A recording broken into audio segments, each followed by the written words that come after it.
край далекий, де, на жаль, не літають лелеки, де немає ні сліз, ані болю, димний сад розцвітає весною.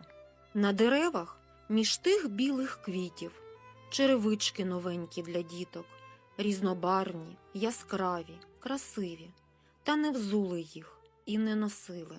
Бо малята ці янголи в небі, їм зуватися зовсім не треба. Вже на крилах увись полетіли, ця війна їх жорстоко убила.